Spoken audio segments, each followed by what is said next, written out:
So whether you clicked on this video for the unboxing of my brand spanking new Spider Farmer grow mat, or maybe it was because of the mention of planning for a fall garden. But honestly, the two are intertwined, so we're going to talk about both and get some fall garden planning ready. If you're new around here, then hi, I'm Kiri, and on this channel we talk about all things micro homesteading, from growing indoors hydroponically to growing outdoors in the garden, and other ways that you can become a little more self-sufficient and less reliant on the grocery store. But today we are here to do my first unboxing video, I think, of my new Spider Farmer grow mat, of which I am quite excited. So let's take a look at what is in the box. So here it is in this box. So let us do said unboxing. I've never done one of these. I don't know if there's supposed to be like special fancy things that happen in an unboxing, but I'm just going to take it out of the box and we will go from there.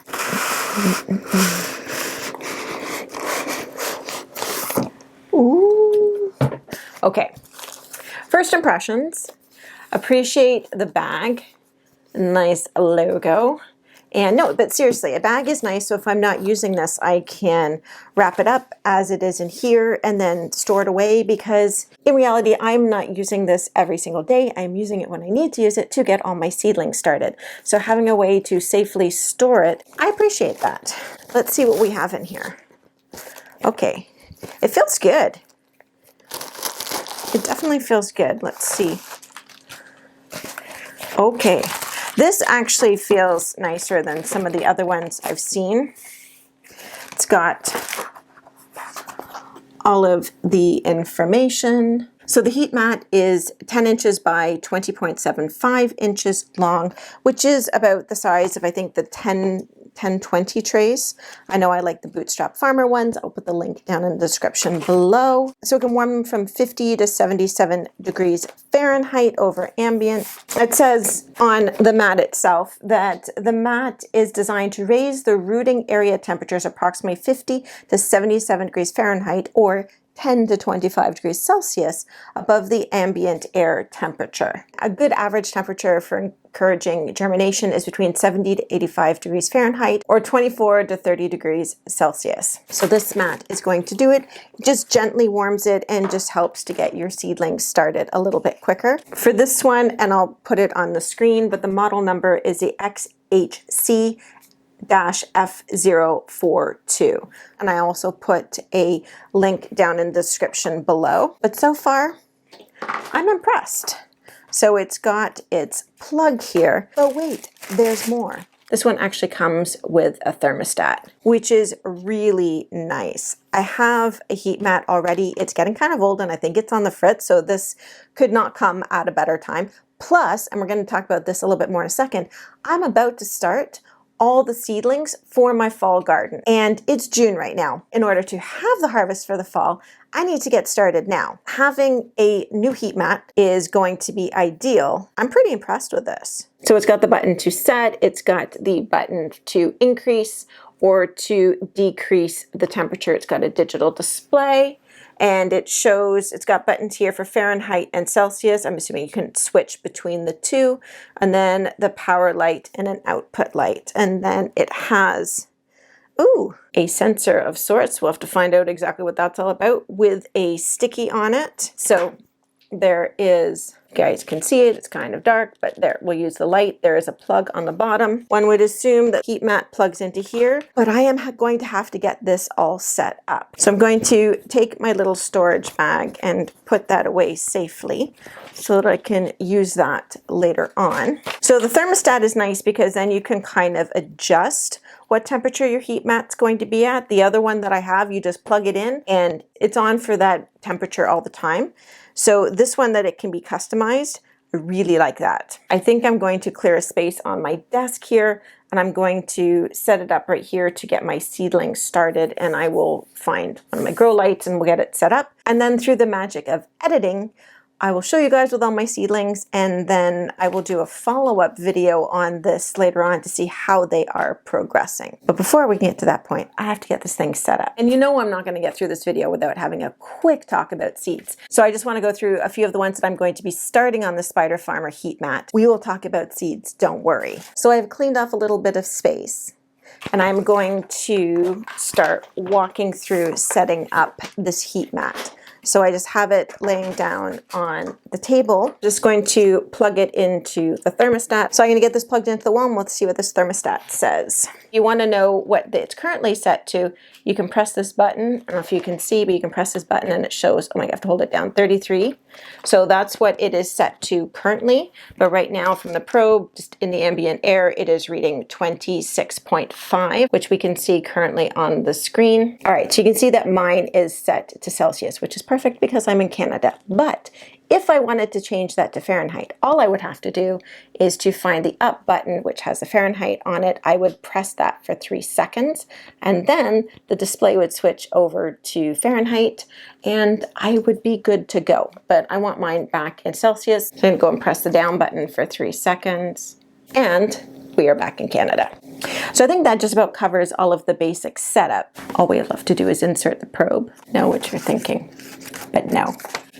So what we're going to do with the probe is we are going to place the sensor into the rooting area about 1 to 1.5 inches in. And then that's going to, I'm assuming, read the temperature of the soil. Before we start doing that, I want to talk about seeds. I am getting ready to start all my seedlings from my fall garden.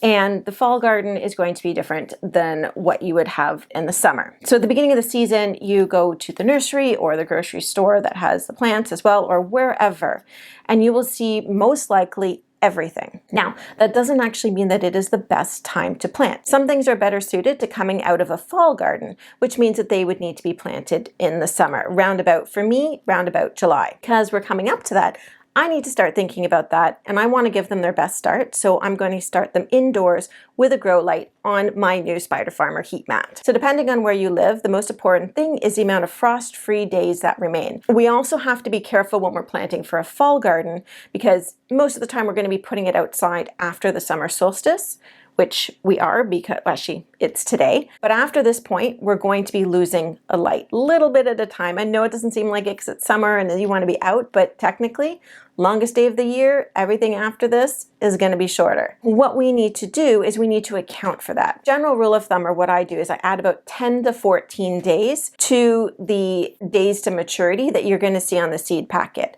And that just makes sure you're giving that little bit extra time for things to catch up and make up for growing when the sunlight is declining. So if your seed packages don't tell you the days to maturity, it's pretty simple to figure that out. You can just take your seed package, and if it doesn't tell you the days to maturity on there, and this one does not, you can just hop on to Google or ask Siri and just type in how many days to maturity for the purple top white globe turnip. And then that would give you so many days, and then add 10 to 14 onto that. So that's one part of the equation. The other thing that we need to know is the amount of frost-free days that are left. So step one in figuring that out is going to be determining what your first frost date is.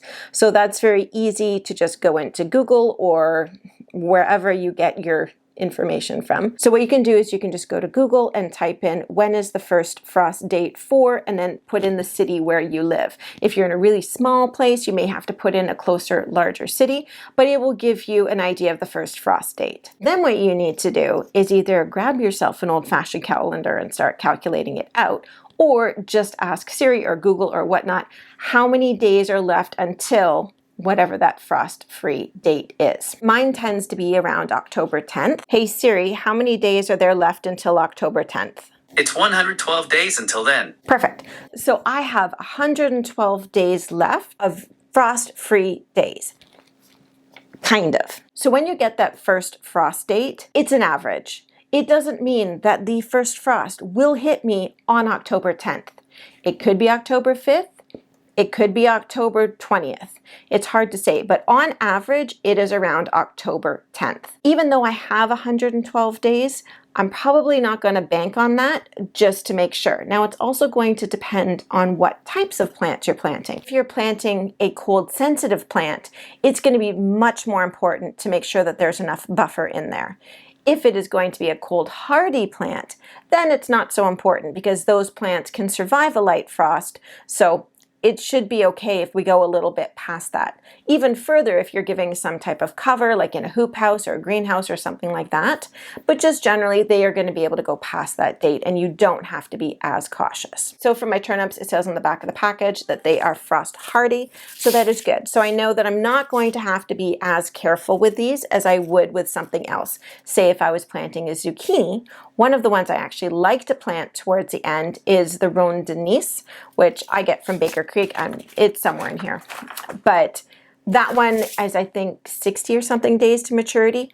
But given that it would be going in at the end, I would be adding that 10 to 14 days on top of that, say 60 days. And I would be needing to make sure that it's going to have at least 70 to 75 days in the ground before that first frost date. Given that I have 112, I would have enough time to put that in the ground now. To help you guys kind of figure all of this stuff out, and just, I think it's good to write these things down. I actually created a fall planting guide that you guys can download, and it just kind of goes through. It has how to calculate your first frost date, how many days are actually left until your frost date, and then the usable days that are left. I also break down the frost hardy versus cold sensitive, as well as give some ideas of plants that you could do along with the average days to maturity. So if you guys want to grab this, it is completely free. It is down in the description below, and then hopefully that helps you guys get organized, because being organized, especially for a fall garden,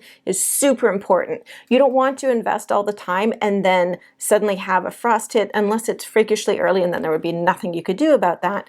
But you want to make sure you've done everything to make sure that you're going to get some harvest from those things that you're putting in the ground. And I should also point out that brassicas and the things that are cold hardy, they actually tend to taste better if they've had a little touch of frost. They tend to get sweeter. They consolidate those sugars in there. They're actually better later on in the season. So now I'm going to go ahead and get a bunch of these things potted up, and then through the magic of editing, everything will be beautifully done, set up over here, and I will show you guys where we're at. All right, so I have them all potted up, and one thing I just want to remind you guys, when you are planting seeds, make sure to pre-moisten the soil. What that's going to do is it's just going to make it a bit more sturdy, and when you put the seeds in, then you can just put a little bit of topsoil on top. You don't need to go and pour the water on top, because if you do, the seeds are likely to go all over the place, and then they won't be where you ever so carefully placed them. So those are done, and they are on the grow mat. I'm just going to flip the camera, and then we will get the probe set up, and then I need a grow light, and then we wait. All right, so they are all nestled on there, reading 23.3 degrees. Stick the probe in, they said 1.5 to 2 inches down, and then let it do its thing. Temperature's already changing. So like I said, this is my first time with a heat mat that has a thermostat. I really, really like the fact that I have the ability to control the temperature. The link to it will be in the description below, but so far I am super impressed. I can't wait to see how these guys grow. So I really hope that you guys found that helpful. I will be doing an update on these, and we will be planting them outside in a little bit. Probably during the July garden tour is what I'm thinking. We'll give it about 4 weeks for them to get growing. If you're looking for some ideas on what to plant out in the garden in July, you can check out this video over here. And if you'd like to know some of the 10 things that I really wish someone had told me when I first started gardening, you can check out this video up here. And until next time, guys, don't forget to go out there and enjoy the little things and make food grow. Bye.